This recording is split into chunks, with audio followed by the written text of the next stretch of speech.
Hi everyone, it's your daily 10-minute business and finance news wrap for this Thursday, the 21st of July 2022. Later, markets are bracing for global central banks to meet next week, likelihood of interest rates continuing to rise. But first to SMEs, and a NAB survey has found more than 3 in 10 small to medium enterprise owners were experiencing significant supply chain issues, and 31% say these issues will continue into the new year for the next 12 months at least.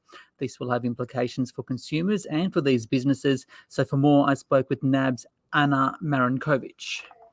COVID pandemic and high goods spending, significant pent-up demand, and most certainly the Russia-Ukraine conflict, they've all created significant challenges for supply chains across the globe, and that obviously includes Australia as well. Now, NAB research reveals that supply chain issues remain very much on the minds of Australian business owners, with more than 3 in 10 actually telling us that they are significant for their business right now, but also they think they will be significant over the next 12 months as well. What are the implications of this for both SMEs and then for consumers as well? Well, the issue of supply chains for Australia has absolutely now moved from the boardroom conversations to a discussion that many of us are now having around the lounge rooms. And we have all experienced significant shortages of our favorite items at the supermarket, for example. And this is just the tail end of much bigger challenges that businesses across Australia are now experiencing in regards to this issue.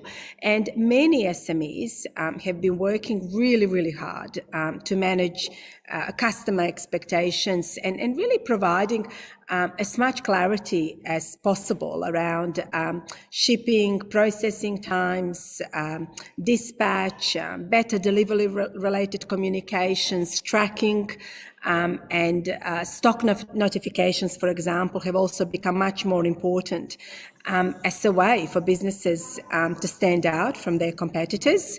And I think that fundamentally the greater investment in local manufacturing will absolutely help to relieve the country's ongoing supply chain challenges. And this is a view which is echoed by many small business customers in particular that I talk to on a daily basis. So how do you SMEs feel these supply chain issues can be resolved?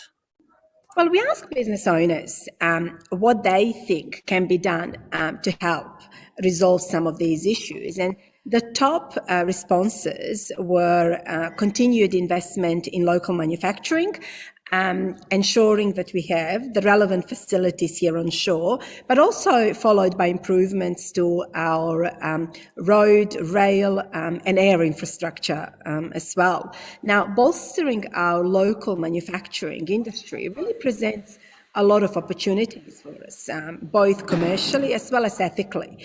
And manufacturing more right here in Australia means that we can give them an assurance that the item has been created in an environmentally as well as socially responsible way.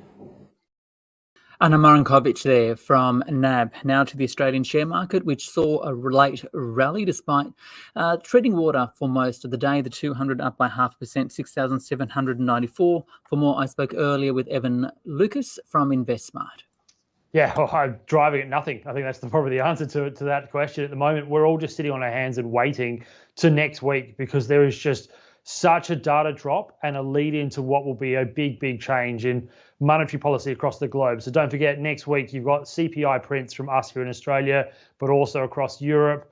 You've also then got the ECB meeting to raise rates for the first time in an incredibly long time. You've got the US Federal Reserve meeting to raise rates for the 3rd time this year. And the question is it 75 basis points or 100 basis points? The week after, you then got us. And whether or not the RBA goes 50 basis points or more, and whether or not they tell us even further. So the market is in a very, very consolidation mode. It is waiting to find out the next steps about where we are in the cycle. How high is inflation and how hard do central banks have to keep going? One sector that has done well on the market today, though, is lithium miners. What's behind that? Yeah, so interesting. Last night it's Tesla that's driving it. And the reason for that is that Elon Musk has come out with his normal vivacious language and talking about how, lithium pricing at the moment is, in his words, insane. He actually came out and said during his presentation for Tesla that if you wanted to have a license to print money, go into lithium refining. And he talks about the demand for it is incredible and is only going to get stronger. And his results tell you that. I mean, look at the amount of units sold, look at the revenue they got. Okay, their profit was poor because at the moment their biggest problem is operating costs. The amount of costs in terms of supply, the amount of costs in terms of actually getting things onto production is incredible, and lithium is part of that. And so the flow-through effect is that clearly A, lithium demand's only going to get stronger, and B, the extraction price they're getting is clearly better than expected. So that is what's driven the lithium miners today. It shows that also that the demand for lithium is going to get bigger. The ones to watch now is the bigger end of town. Does sooner or later, a Glencore, a BHP, a Rio, when these guys actually start to step into that space, that will also very much confirm that lithium now is the next market, like nickel has been confirmed over the last couple of years. And gold, it's at a 2-year low, but shouldn't gold do well when there's times of economic uncertainty? They should, and obviously also the economic link between inflation, the hedge idea between gold and inflation. What it is, though, is that history shows you that when they are going through an aggressive height tightening cycle, that actually gold is on the way out. And then it's the economics, the fact that you have a precious inert metal that doesn't actually give you anything versus US bonds, which are seen as the safest thing on the planet as well, that does actually give you a yield. And so the slide happens each time. And it traditionally shows you that as soon as you start to see a tightening cycle in the US, gold actually suffers. And if you look basically since sort of April, when we peaked out from the horrible events that are going on in Ukraine, where we got above $2,000 an ounce, gold has been falling pretty much consistently and regularly since, because the Fed is on the rate hike cycle, and that's only going to continue. So that's what's happening now, is people are preparing for next week, selling out of their gold because they understand that it's going to be under even more pressure with a hike cycle we've got. Evan Lucas there from InvestSMART. This SBS on the Money stream is provided for informational purposes only. The content in this stream should not be understood as constituting advice or a recommendation. It is not personal advice, and it does not consider your personal circumstances or objectives. You should contact a licensed professional before making any financial decisions.